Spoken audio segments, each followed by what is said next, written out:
ہمارے چینل میں خوش آمدید۔ مجھے اس درخت کے پیچھے چھپے ہوئے 1 گھنٹہ ہو گیا تھا۔ ان کے جانے کا یقین کر کے اب میں یہاں سے اٹھی تھی۔ اپنے چاروں طرف نظر دوڑائی تو ہر طرف پھیلا سناٹا اس بات کی گواہی دے رہا تھا۔ مجھے اس درخت کے پیچھے چھپے ہوئے 1 گھنٹہ ہو گیا تھا۔ ان کے جانے کا یقین کر کے اب میں یہاں سے اٹھی تھی۔ اپنے چاروں طرف نظر دوڑائی تو ہر طرف پھیلا سناٹا اس بات کی گواہی دے رہا تھا کہ میرے علاوہ یہاں پر کوئی بھی موجود نہیں ہے۔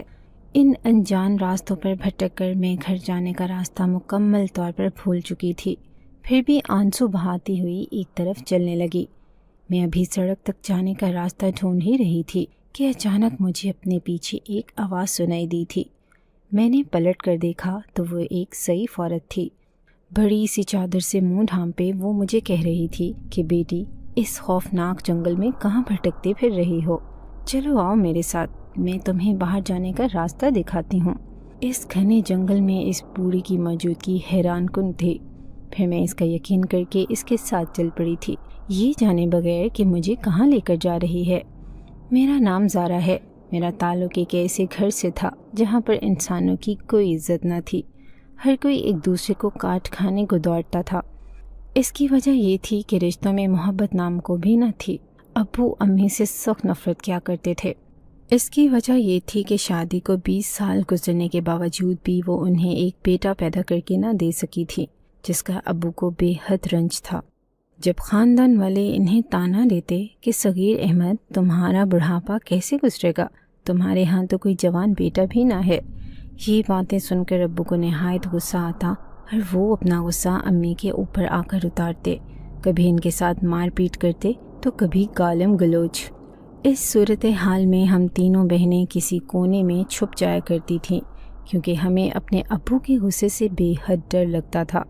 جب بھی ابو دادی کے پاس سے ہو کر آتے تو دادی ان کے اتنے کان بھر دیا کرتی تھی کہ وہ گھر آ کر اپنی نفرت کا اظہار ہم بہنوں اور ہماری امی سے ضرور کرتے تھے۔ میں اب 20 سال کی ہو چکی تھی اور میں نے 12 جماعتیں پڑھ لی تھی۔ مجھ سے چھوٹی سارا اور مائرہ تھیں جو ابھی کالج میں پڑھ رہی تھیں۔ مجھے یاد نہیں پڑتا کہ ابو نے کبھی ہمیں گود میں اٹھا کر پیار کیا ہو، بلکہ وہ ہم تینوں بہنوں سے عجیب سی بیزاری کا اظہار کرتے۔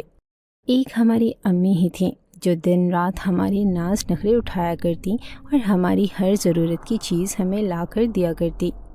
ابو جس جگہ پر نوکری کرتے تھے ان کی تنخواہ اچھی خاصی تھی، جس میں ہم تینوں بہنیں بہت عیش سے اپنی زندگی گزارتے، لیکن ابو کبھی بھی اپنی پوری تنخواہ امی کو نہ دیا کرتے تھے۔ وہ صرف خرچہ کے نام پر تھوڑی سی رقم امی کو تھما دیا کرتے تھے۔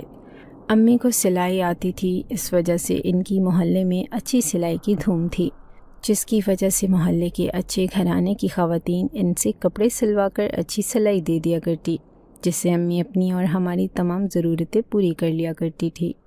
اب امی اور ابو دونوں بڑھاپے کی جانب مائل تھے۔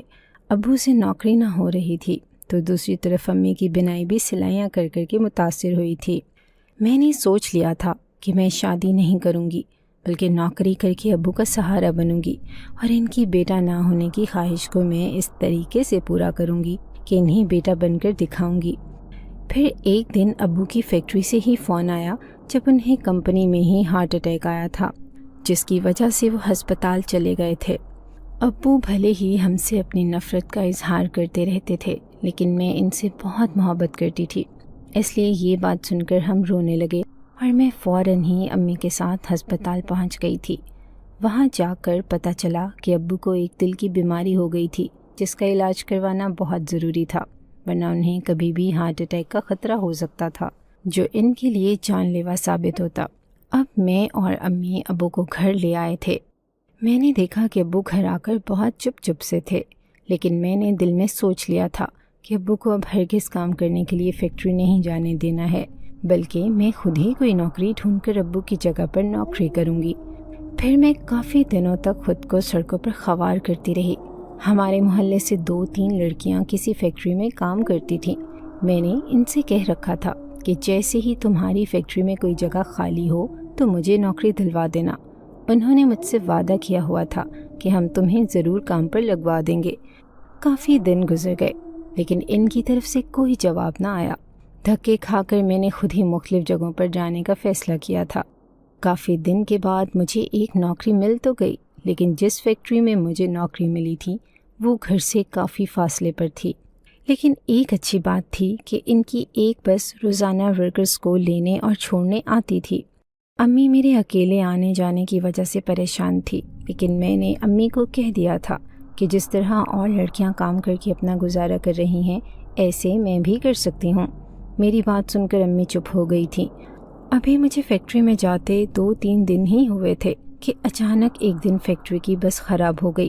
ابھی راستہ آدھا بھی نہ ہوا تھا اور میں چونکہ نئی تھی اس لیے مجھے راستوں کا اتنا پتہ بھی نہ تھا۔ بس کا ڈرائیور کہنے لگا کہ بس ٹھیک ہونے میں کافی گھنٹے لگ سکتے ہیں، اسی لیے اس سے پہلے کہ رات کا اندھیرا زیادہ پھیلے آپ لوگ اپنے اپنے گھر جانے کا بندوبست کر لیں۔ تمام لڑکیوں کے گھر نزدیک تھے، وہ سب ایک دوسرے کے ساتھ اپنے اپنے گھر چلی گئیں، لیکن میرا تو گھر بہت دور تھا اور پھر میرے ساتھ آنے جانے والی کوئی لڑکی بھی نہ تھی۔ شام کا اندھیرا پھیلنے کو تھا۔ میں جلدی پیدل ہی گھر کی طرف جانے لگی۔ ہر طرف پھیلا سناٹا اس بات کی گواہی دے رہا تھا کہ یہاں پر میرے علاوہ کوئی بھی نہیں۔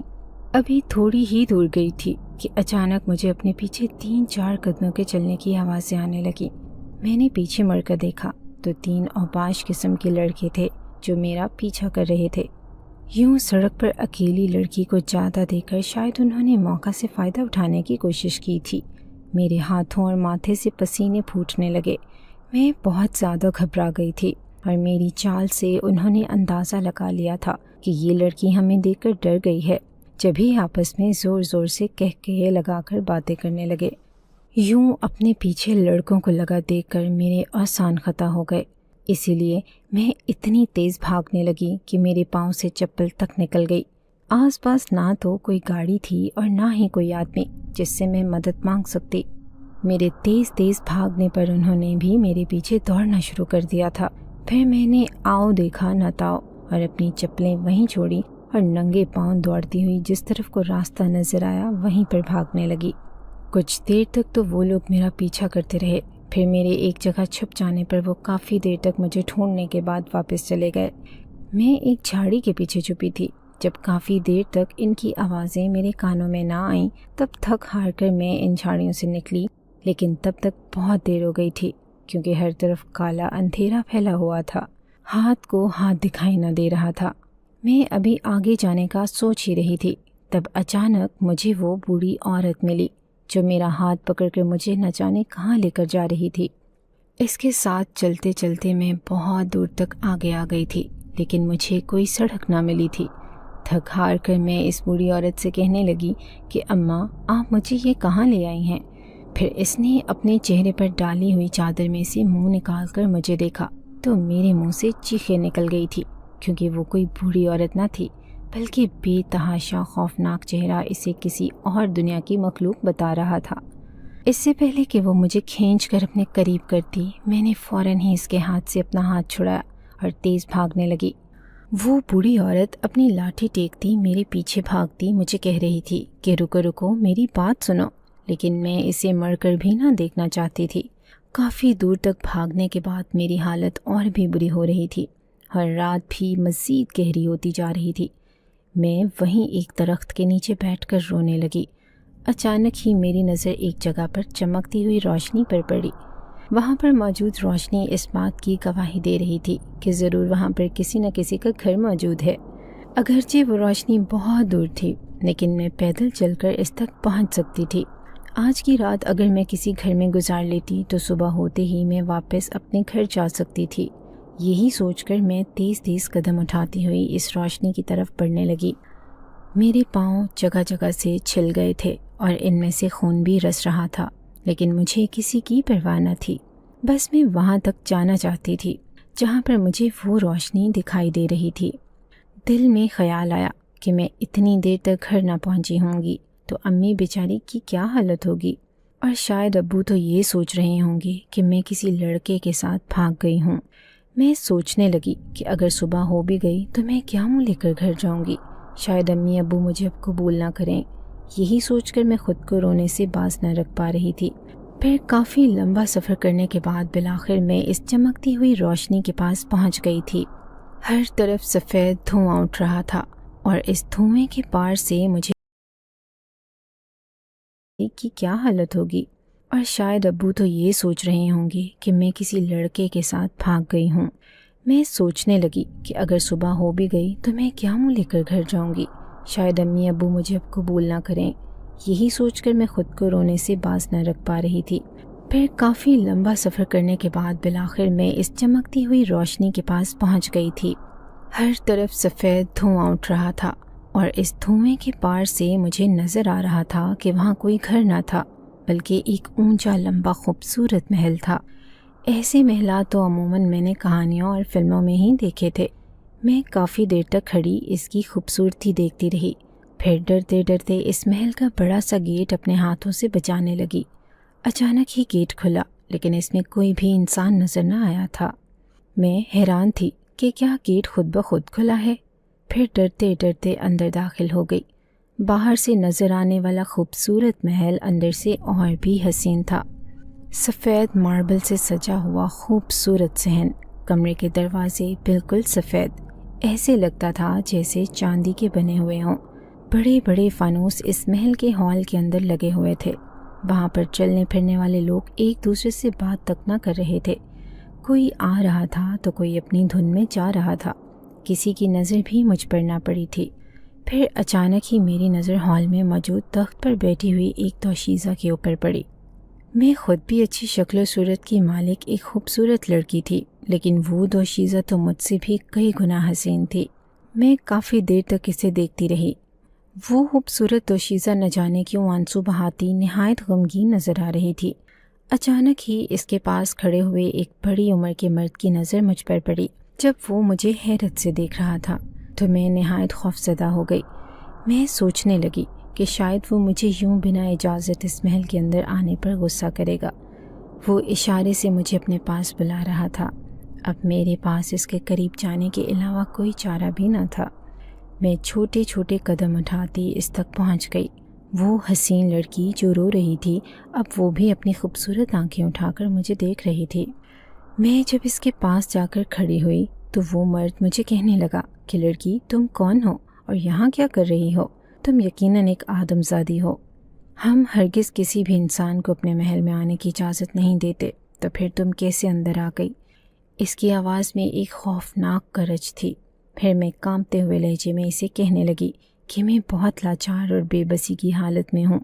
اس وقت مجھے رہنے کے لیے ایک ٹھکانہ چاہیے تھا، جبھی میں آپ کی محل کو دیکھ کر یہاں آ گئی تھی۔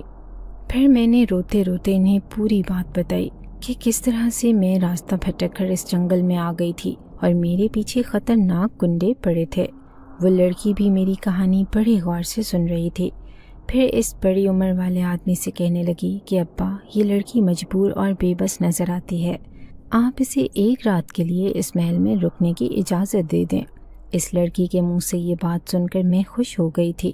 پھر وہ آدمی مجھ سے کہنے لگا کہ کیا تم کنواری ہو یا پھر شادی شدہ؟ میں اس آدمی کے اس سوال سے حیران ہو گئی۔ پھر میں کہنے لگی کہ ابھی شادی نہیں ہوئی میری، مجھے اپنے ماں باپ کے لیے بہت کچھ کرنا ہے۔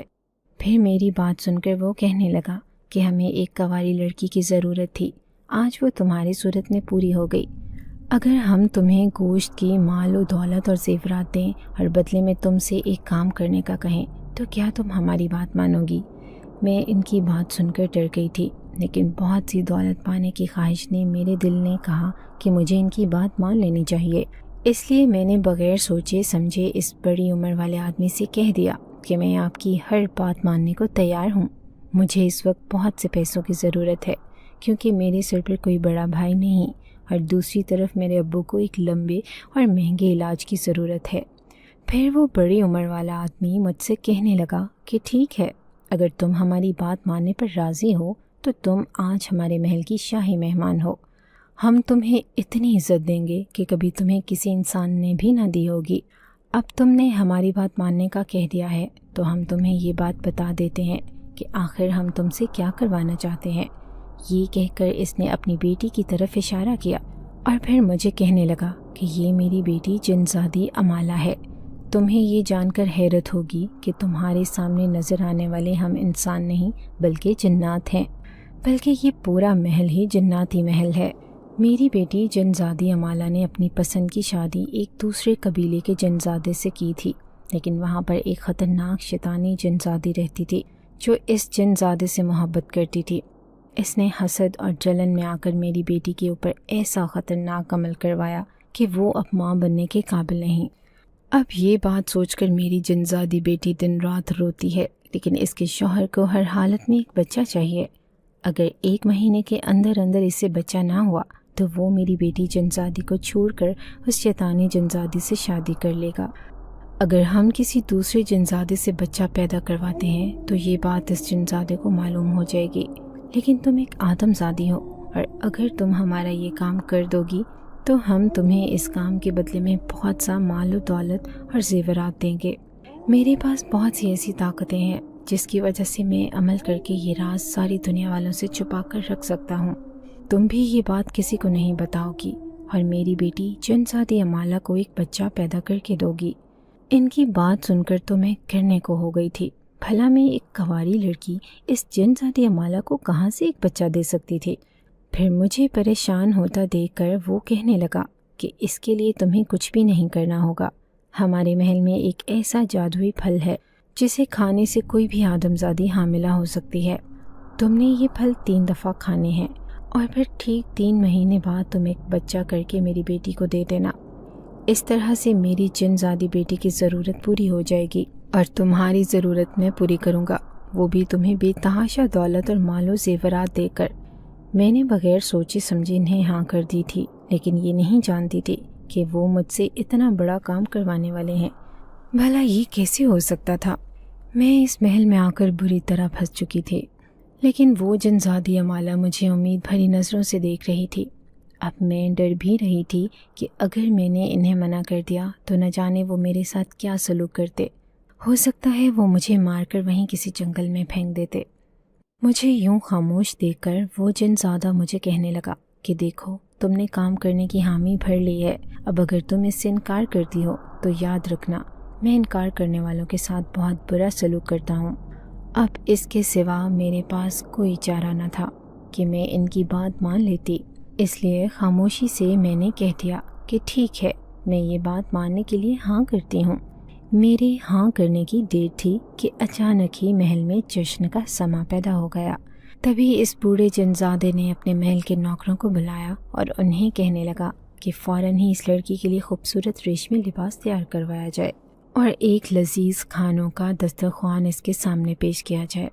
میں اچھی طرح سمجھ گئی تھی کہ وہ سب لوگ میری اتنی آگت بھاؤ کیوں کر رہے تھے۔ بدلے میں بھی ایک ایسا کام کرنے جا رہی تھی جس سے مجھے بہت خطرہ تھا۔ تھوڑی ہی دیر بعد میرے پھٹے پرانے کپڑے تبدیل ہو چکے تھے، میرے پاؤں میں 1 انچ کی خوبصورت جوتی اور سر پر نگینوں سے سجا ایک تاج رکھا تھا۔ پھر وہ جنزادی امالہ میرا ہاتھ تھام کر مجھے ایک بڑی سی ٹیبل کے پاس لے گئی جس پر لذیذ کھانوں کی خوشبو میری بھوک کو جگا رہی تھی۔ میں اس شہزادی جنزادی کے برابر میں بیٹھ گئی اور اس کے ساتھ کھانا کھانے لگی۔ وہ سب میری ہاں سن کر بہت خوش نظر آ رہے تھے، لیکن میں اپنے آپ کو بہت بری طرح سے ان کے درمیان پھنسا چکی تھی۔ یوں ہی رات گزر گئی اور پتہ ہی نہ چلا۔ پھر جیسے ہی میرے جانے کا وقت ہوا تو اس بوڑھے جنزادے نے مجھے اپنے پاس بلایا اور کہنے لگا کہ اب تمہارے جانے کا وقت ہو گیا ہے، تم آج یہاں سے چلی جاؤ گی، لیکن یاد رکھنا ٹھیک 3 مہینے بعد تمہیں یہاں پر دوبارہ آنا ہوگا، اور اگر تم یہاں نہ آئی تو ہم تمہارے پاس پہنچ جائیں گے۔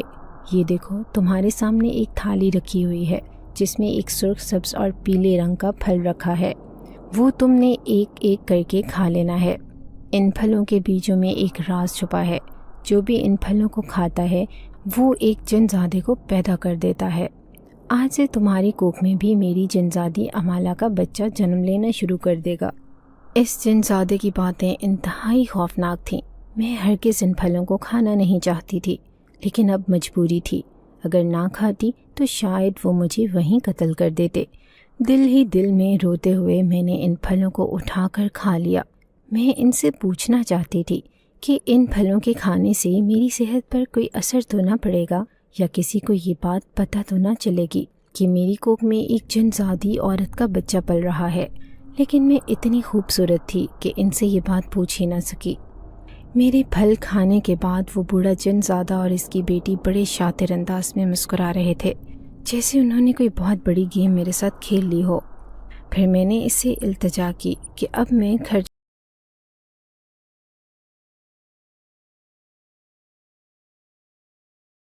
پوچھ ہی نہ سکی۔ میرے پھل کھانے کے بعد وہ بوڑھا جنزادہ اور اس کی بیٹی بڑے شاطر انداز میں مسکرا رہے تھے، جیسے انہوں نے کوئی بہت بڑی گیم میرے ساتھ کھیل لی ہو۔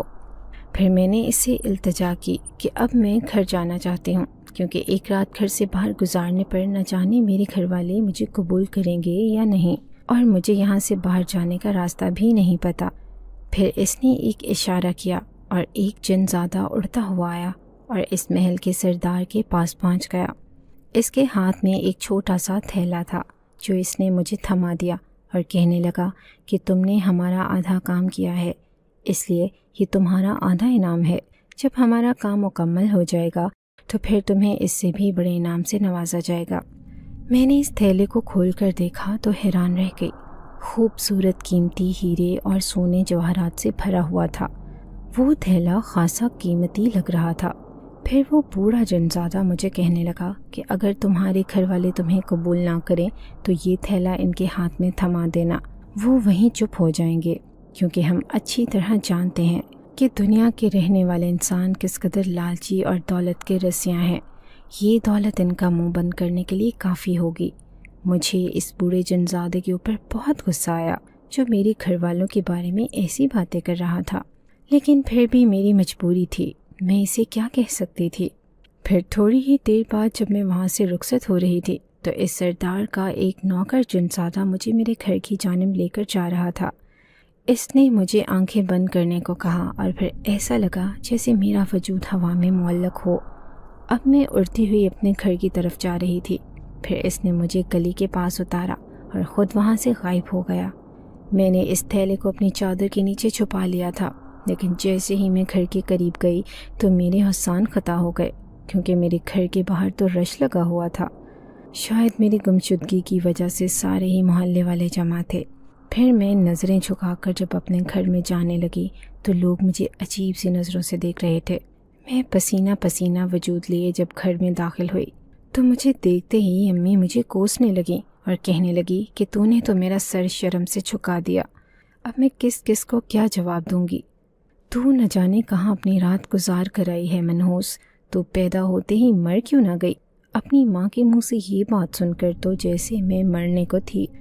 پھر اچانک ہی ہمارے بس کا ڈرائیور ہمارے گھر میں آیا اور میری امی کو کہنے لگا کہ بہن آپ اس بچی کو مت ماریے، اس کی غلطی نہیں ہے، کل میں نے ہی آدھے راستے میں ساری لڑکیوں کو اتار دیا تھا، مجھے نہیں پتا تھا کہ یہ بچی نہیں ہے اور راستے کا اسے معلوم نہیں، پتہ نہیں بیچاری بیچ راستے میں کہاں بھٹکتی پھر رہی ہوگی۔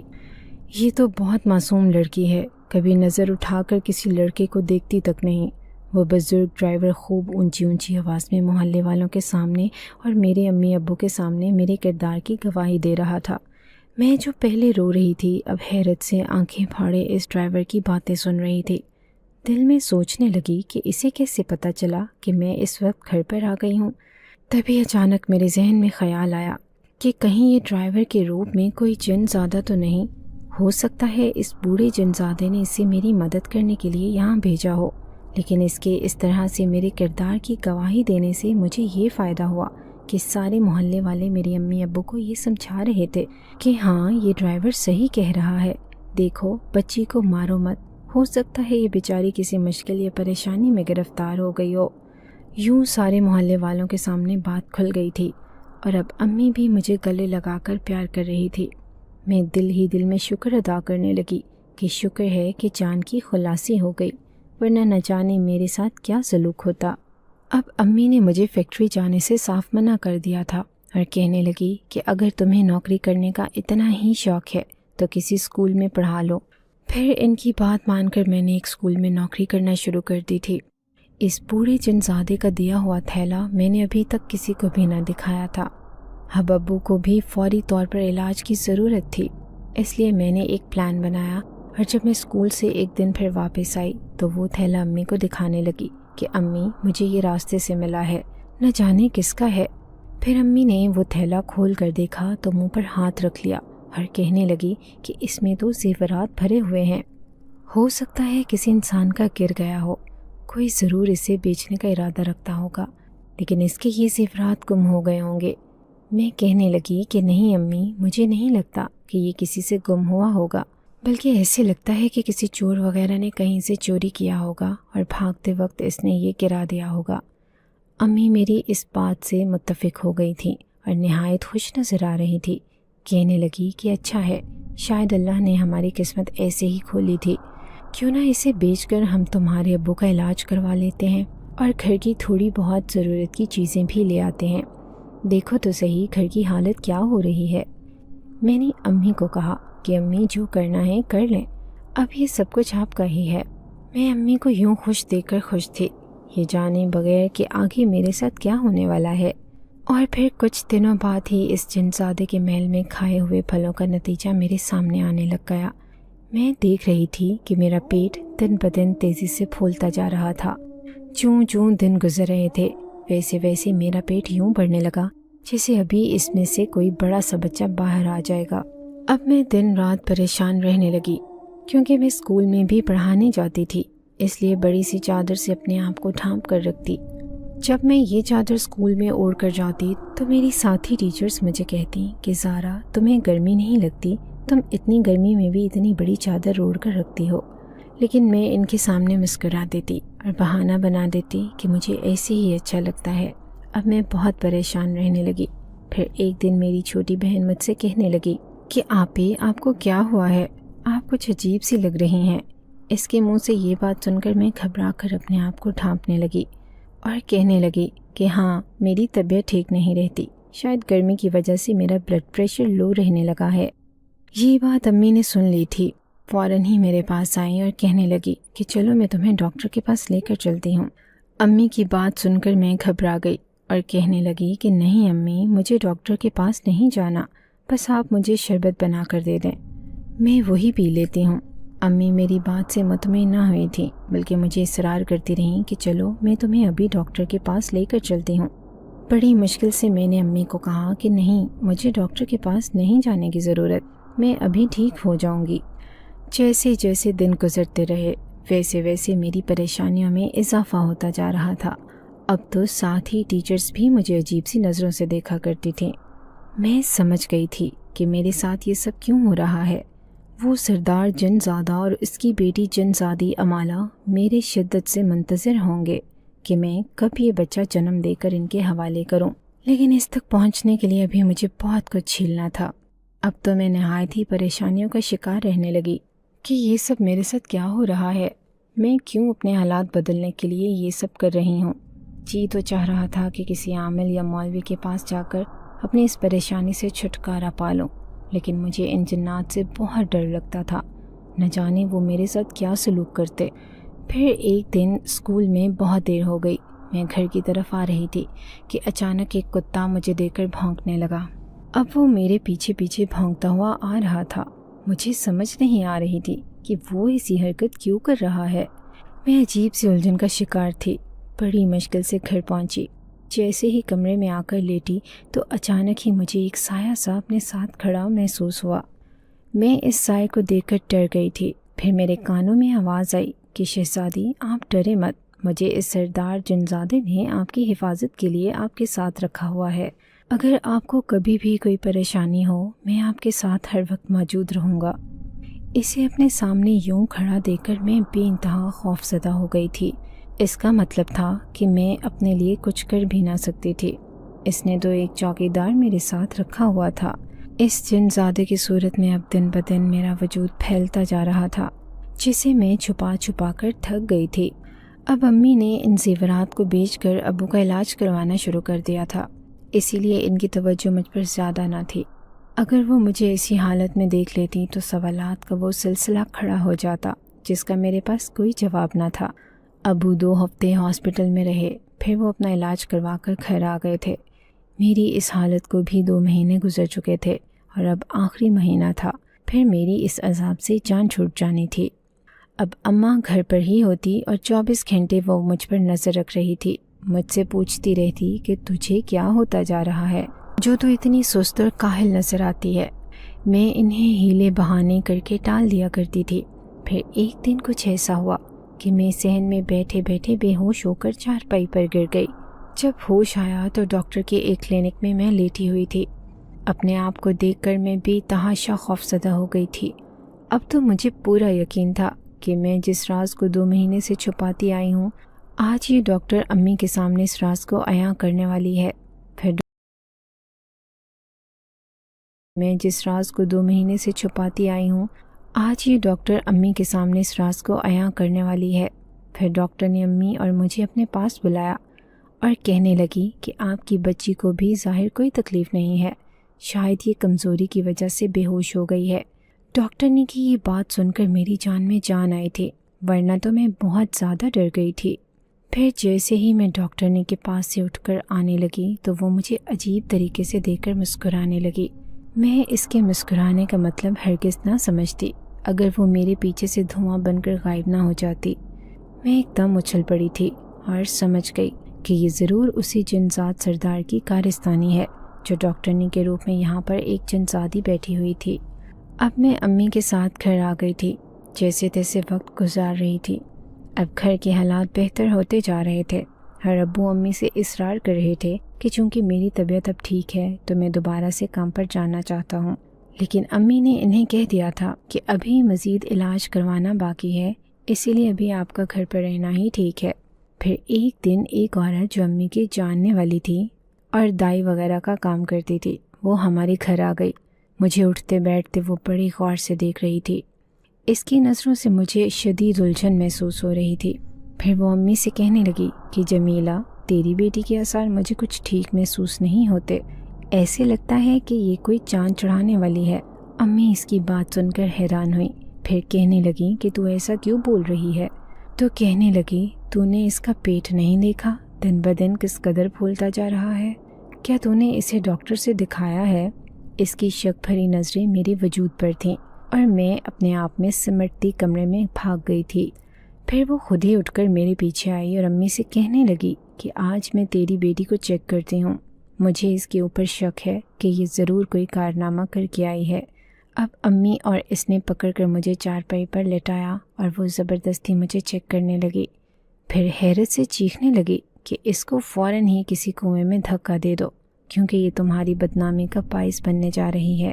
اس کے پیٹ میں تو کسی کا بچہ پل رہا ہے۔ میں روتے روتے امی کو کہنے لگی کہ نہیں امی، یہ جھوٹ کہہ رہی ہے، ایسا کچھ بھی نہیں ہے۔ لیکن اس دائی نے میرے وجود پر سے وہ چادر کھینچ کر امی کو پکا ثبوت دے دیا تھا۔ امی مجھے خوب پیٹ رہی تھیں اور کہنے لگی کہ جا دفع ہو جا میرے گھر سے، اس سے پہلے کہ تیرا باپ یہ ساری حقیقت جان جائے اور مجھے طلاق دے دے تو پہلے ہی یہاں سے نکل جا۔ میں امی کو رو رو کر کہہ رہی تھی کہ ایسی کوئی بات نہیں ہے، یہ دائی آپ سے غلط بیانی کر رہی ہے، لیکن امی میری کسی بات پر یقین کرنے کو تیار ہی نہ تھی۔ انہوں نے مجھے گھر سے نکال دیا تھا۔ اب میں روتی ہوئی گھر سے نکل کر باہر گلی میں جا رہی تھی۔ گلی میں آنے جانے والے لوگ مجھے حیرت سے دیکھ رہے تھے کہ یہ لڑکی اس طرح سے کیوں روتی ہوئی جا رہی ہے۔ چادر کو میں نے اپنے ارد گرد اچھی طرح لپیٹ رکھا تھا۔ امی شاید یہ سمجھ رہی تھیں کہ جس رات میں گھر سے غائب تھی اسی رات کو میں نے کوئی کارنامہ کیا تھا۔ اب اس بوڑھے جنات اور اس کی بیٹی جنزادی امالہ کی وجہ سے میری زندگی اس عذاب میں پھنس گئی تھی۔ میں تو امی اور ابو کا بھلا کرنے جا رہی تھی، لیکن یہ نیکی تو میرے ہی گلے پڑ گئی تھی۔ چلتے چلتے میری حالت نہایت خراب ہو گئی اور پھر میں تھک ہار کر ایک درخت کے نیچے بیٹھ گئی۔ اچانک ہی ایسا محسوس ہوا جیسے میرے سامنے کوئی کھڑا ہے۔ میں نے نظر اٹھا کر دیکھا تو وہی جنزادہ چوکیدار میرے سامنے کھڑا تھا۔ پھر وہ مجھ سے کہنے لگا کہ ہمارے سردار نے مجھے خاص طور پر حکم دیا تھا کہ میں آپ کا بھرپور خیال رکھوں، اگر آپ کہیں تو میں اس دائی کو ابھی جا کر سبق سکھاتا ہوں۔ انہوں نے جو آپ کو اس قدر تنگ کیا ہے، میں نے اس سے صاف منع کر دیا اور کہنے لگی کہ تم کس کس کو سبق سکھاؤ گے، اب تو پوری دنیا کو ہی میرا راز پتہ چل گیا ہے۔ میں کافی دیر تک اس درخت کے نیچے بیٹھ کر روتی رہی۔ پھر وہ جنزادہ مجھے کہنے لگا کہ آپ ہمارے محل جائیں، جب تک آپ کی یہ حالت ہے وہاں پر آپ آرام سے رہ سکتی ہیں۔ اس کی بات ماننے کے سوا میرے پاس کوئی چارہ بھی نہ تھا۔ پھر میں نے اپنی آنکھیں بند کر لیں۔ اب میں ہوا کے دوش پر اڑتی ہوئی اس جنزادے کے ساتھ واپس اس محل میں جا رہی تھی۔ جب میں وہاں جا کر بیٹھی تو وہ بوڑھا جنزادہ میرے پاس آ گیا اور کہنے لگا کہ تم تو اپنے گھر والوں کے ساتھ اتنی بڑی نیکی کرنے جا رہی تھی، پھر انہوں نے تمہارے ساتھ ایسا کیوں کیا؟ پھر میں غصے سے اس بوڑھے جنزادے کو کہنے لگی کہ یہ سب تمہاری وجہ سے ہوا ہے، نہ ہی تم مجھے اس عذاب میں پھنساتے اور نہ ہی میرے ساتھ یہ سب ہوتا۔ تو وہ کہنے لگا کہ اس کے بدلے میں نے تمہیں بہت سے قیمتی زیورات بھی دیے تھے جو تم نے اپنی ماں کے حوالے کر دیے، لیکن پھر بھی دیکھو اس نے تمہارے ساتھ ذرا اچھا سلوک نہیں کیا۔ میں بھی پوری طرح بدل ہو چکی تھی، اسی لیے خاموشی سے بیٹھی رہی۔ اب جتنے دن تک میں اس مصیبت میں گرفتار تھی مجھے وہاں پر ہی رہنا تھا۔ محل میں ایک سے ایک کھانے پینے کی چیزیں اور رسیلے پھل فروٹ میرے سامنے پیش کیے جاتے اور میری یوں خدمت کی جاتی جیسے میں وہاں ملکہ عالیہ ہوں۔ اب میں یہاں رہ رہ کر تنگ آ گئی تھی، جلد سے جلد اپنی دنیا میں جانا چاہتی تھی، لیکن مجھے اتنا پتہ تھا کہ اب امی اور ابو نے مجھے ہرگز قبول نہیں کرنا ہے۔ پھر ایک دن جب میں سو رہی تھی تو مجھے ایسا محسوس ہوا جیسے میرے دائیں بائیں بہت سے لوگ کھڑے ہوں۔ میں غنودگی میں تھی، جیسے ہی میری آنکھ کھلی تو میں اچھل پڑی۔ وہ سب بے تحاشا خوش نظر آ رہے تھے۔ میں نے دیکھا کہ جنزادی امالا کی گود میں ایک ننھا سا بچہ تھا جو پیدائشی بچے کی طرح ہوتا ہے۔ اسے پا کر وہ نہایت خوش نظر آ رہی تھی۔ پھر وہ میرے پاس آئی اور کہنے لگی کہ مبارک ہو، آج میرا سپنا تم نے پورا کر دیا۔ یہ دیکھو، پورے 3 مہینے بعد میرا جنزادہ بچہ میرے پاس آ گیا ہے۔ میں سب کو حیرت سے دیکھ رہی تھی کیونکہ یہ بچہ کیسے پیدا ہو گیا جب مجھے کوئی تکلیف ہی نہ ہوئی۔ جب میں نے یہ بات اس جنزادی سے پوچھی تو وہ کہنے لگی کہ میں نے تمہیں کوئی تکلیف نہ ہونے دی کیونکہ تم میری وجہ سے پہلے ہی بہت مصیبتیں اٹھا چکی ہو، اس لیے میں نے اپنے عمل کی طاقت سے وہ تمام درد دور کر دیے جو تمہارے اندر پیدا ہونے والے تھے۔ ان جنات کی باتیں وہی سمجھ سکتے تھے۔ میرے تو سر میں شدید درد ہو رہا تھا۔ اب میں یہاں پر زیادہ دیر رہنا نہ چاہتی تھی، اسی لیے اس سردار کی منتیں کرنے لگی کہ اب میں نے آپ کا کام کر دیا ہے، اس لیے میں واپس اپنی دنیا میں جانا چاہتی ہوں۔ بوڑھا جنزادہ مجھے کہنے لگا کہ میں تمہیں اپنی دنیا میں بھیج دوں گا، لیکن تم نے مجھے اتنی بڑی خوشی دی ہے، اس لیے میں تمہیں انعام کے ساتھ ساتھ اپنی تھوڑی سی طاقت بھی دینا چاہتا ہوں تاکہ تم ہر چیز کا مقابلہ بخوبی کر سکو۔ پھر میں اس سے کہنے لگی کہ مجھے طاقت کی ضرورت نہیں، بس میں چاہتی ہوں کہ کسی بھی طرح سے میرے امی ابو واپس مجھے اپنے ساتھ رکھ لیں اور جیسے میں پہلے رہتی تھی ویسے ہی رہوں ان کے ساتھ۔ اس بوڑھے جنزادے نے میری بات مان لی۔ پھر میرے کہنے پر اس نے اپنا عمل کر کے مجھے یہ بتایا کہ اس نے یہ کوشش کی ہے کہ تمہارے امی ابو کا دل بدل جائے، اس لیے تم گھر جا سکتی ہو۔ اب اس نے وعدے کے مطابق مجھے بہت سی قیمتی زیورات اور تحفے تحائف دے کر رخصت کر دیا تھا۔ میں کچھ گھبرائی ہوئی سی گھر جا رہی تھی کیونکہ میں یہ سوچ رہی تھی کہ کہیں امی ابو مجھے دھتکار نہ دیں۔ پھر جیسے ہی میں گھر میں داخل ہوئی تو امی نے مجھے بھاگ کر گلے لگا لیا اور کہنے لگی کہ اس دائی نے جو بھی کہا تھا وہ سب جھوٹ تھا۔ میں اس کی باتوں میں آ گئی تھی، اسی وجہ سے میں نے تمہارے ساتھ اتنا برا سلوک کیا۔ جب تم یہاں سے چلی گئی تھی تو وہ پیچھے سے آ کر کہنے لگی کہ اس دن مجھے غلط فہمی ہو گئی تھی، تمہاری بیٹی کے اندر کوئی ایسی بات نہ تھی۔ میں نے تمہیں جگہ جگہ ڈھونڈا لیکن تم مجھے کہیں بھی نہ ملی۔ میں سمجھ رہی تھی کہ شاید تم کسی شیلٹر ہوم وغیرہ میں جا کر رہ رہی ہو، لیکن میں نے شہر کے ہر شیلٹر ہوم سے معلوم کر لیا لیکن تم کہیں پر بھی نہ ملی۔ میں خوش تھی کہ امی ابو کا دل اب پوری طرح بدل گیا تھا۔ پھر اس جنزادے کا دیا ہوا خزانہ میں نے اپنے کمرے میں چھپا کر رکھ دیا اور چاہتی تھی کہ اسے وقت پر ہی استعمال کروں۔ یوں ہی کرتے کرتے کچھ عرصہ گزر گیا۔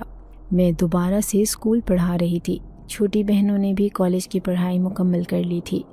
چھوٹی بہن کو بیوٹی پارلر کا کام کرنے کا بہت شوق تھا۔ وہ کہہ رہی تھی کہ آپی میں چاہتی ہوں کہ میں ایک بہت بڑا بیوٹی پارلر کھولوں۔ اس کا یہ آئیڈیا مجھے اچھا لگا تھا۔ پھر میں کہنے لگی کہ ٹھیک ہے، یہ تمہارا خواب ضرور پورا ہوگا اور میں ہر صورت پورا کر کے رہوں گی۔ وہ یہ نہیں جانتی تھی کہ میرے پاس ان جنزادے کا دیا ہوا خزانہ موجود ہے۔ پھر میں نے دیکھتے ہی دیکھتے اپنے گھر کی اوپری منزل پر ایک شاندار بیوٹی پارلر بنوا دیا۔ امی ابو حیران تھے کہ اسکول کی اتنی سی تنخواہ میں اس نے اتنا بڑا بیوٹی پارلر اپنی چھوٹی بہن کو کیسے بنا کر دے دیا۔ پھر ایک دن جب میں اکیلی کمرے میں لیٹی ہوئی تھی تو اچانک ہی مجھے کسی بچے کے ہنسنے کی آواز آئی۔ یہ آواز سن کر میں حیران تھی۔ ادھر ادھر دیکھا تو مجھے کوئی نظر نہ آیا، لیکن اچانک ہی کمرے کے پردے کے پیچھے ایسا محسوس ہوا جیسے وہاں کوئی کھڑا ہے۔ میں جیسے ہی چارپائی سے اٹھ کر پردے کے پاس گئی تو پردہ ایسے ہلا جیسے کسی نے اسے پیچھے سے ہلایا ہو۔ میں نے جلدی سے پردے کو ہٹا کر دیکھا۔ میرے منہ سے چیخ نکلتے نکلتے رہ گئی، کیونکہ وہاں ایک چھوٹا سا بچہ کھڑا تھا جو مجھے ہنستے ہوئے دیکھ رہا تھا۔ میں سمجھی کہ شاید یہ کسی محلے پڑوس کا بچہ ہے جو یہاں کمرے میں آ گیا ہے، ایک چھوٹا سا بچہ کھڑا تھا جو مجھے ہنستے ہوئے دیکھ رہا تھا۔ میں سمجھی کہ شاید یہ کسی محلے پڑوس کا بچہ ہے جو یہاں کمرے میں آ گیا ہے، لیکن اس کی بات سن کر میں حیران تھی، جو مجھے کہہ رہا تھا کہ امی آپ کیسی ہیں؟ میں حیران تھی کہ یہ مجھے امی کیوں کہہ رہا ہے۔ پھر میں نے اسے ڈانٹتے ہوئے کہا کہ کون امی؟ تم مجھے امی کیوں کہہ رہے ہو؟ میں تمہاری ماں نہیں ہوں۔ میری بات سن کر وہ زور زور سے کھلکھلایا اور کہنے لگا کہ نہیں، میں جانتا ہوں تم ہی میری ماں ہو، تم نے ہی مجھے پیدا کیا ہے۔ اس کی بات سن کر میرے رونگٹے کھڑے ہو گئے۔ پھر میرے دیکھتے ہی دیکھتے وہ دھواں بن کر میرے سامنے سے غائب ہو گیا۔ اب میں شدید خوف زدہ تھی اور دل ہی دل میں اس بوڑھے جنزادے کو یاد کرنے لگی۔ پھر اچانک ہی وہ میرے سامنے آیا تو میں اس سے شکایت کرنے لگی کہ تم نے اس بچے کو میرے پاس کیوں بھیجا؟